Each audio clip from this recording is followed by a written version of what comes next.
Welcome to our channel, where we bring you the latest insights into global affairs. Today, we turn our attention to the escalating tensions in the South China Sea, where the U.S. military has ramped up its activities in response to China's naval operations. As territorial disputes and strategic interests collide, the waters of the South China Sea have become a focal point of geopolitical tension. In recent months, the United States has significantly increased its presence in the South China Sea, deploying naval assets and conducting freedom of navigation operations. The U.S. military's actions in the South China Sea are aimed at upholding international law and ensuring freedom of navigation in these vital waters. In the year 2023, the United States intensified its military operations near China's maritime borders, particularly in the South China Sea and its adjacent regions. This surge in activity included the deployment of aircraft carriers, nuclear submarines, and bombers, alongside intensified reconnaissance operations and joint exercises. These actions, as highlighted in a recent report by the South China Sea Strategic Situation Probing Initiative, SCS, have significantly heightened tensions between the U.S. and China. The SCS report, unveiled during a press conference in Beijing, emphasized the escalating risks to China-U.S. relations due to the U.S. military's bolstered presence in the region. While the U.S. has extended support to the Philippines amid its disputes with Beijing, the report suggests that the U.S. remains cautious about direct military engagement with China and is wary of being drawn into conflicts orchestrated by other nations. Throughout 2023, the U.S. military maintained a robust posture aimed at deterring China, conducting a series of high-intensity activities in the South China Sea and its vicinity. These activities encompassed close-in reconnaissance operations, transits through the Taiwan Straits, forward deployments, strategic patrols, exercises, and preparatory measures for potential conflicts. Notably, U.S. reconnaissance aircraft executed approximately 1,000 sorties, frequently encroaching upon Chinese airspace. Furthermore, the presence of U.S. carrier strike groups and amphibious-ready groups in the South China Sea intensified, with an increased frequency, duration, and relevance to training exercises.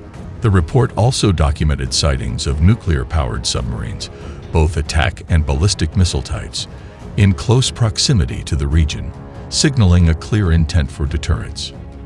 The U.S. military's assertiveness was further demonstrated through freedom of navigation operations, wherein U.S. warships traversed waters near Chinese-held islands and reefs, as well as transits through the Taiwan Straits. Moreover, the U.S. engaged in joint operations with allies and partners, leveraging unmanned systems such as the MQ-4C reconnaissance drone to enhance its surveillance capabilities.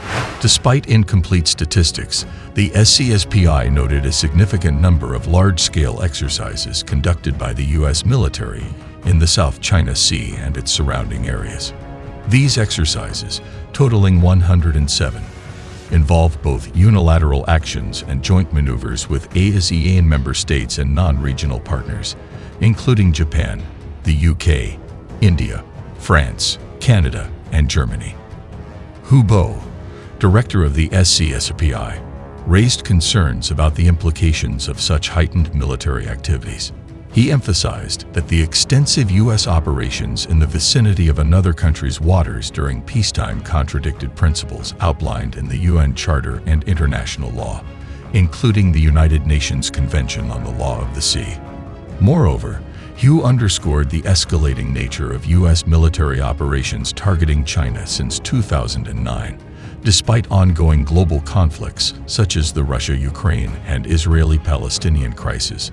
He warned that the U.S. aggressive posture, characterized by close proximity to Chinese coastlines and the utilization of unmanned platforms, increased the risk of maritime and aerial confrontations.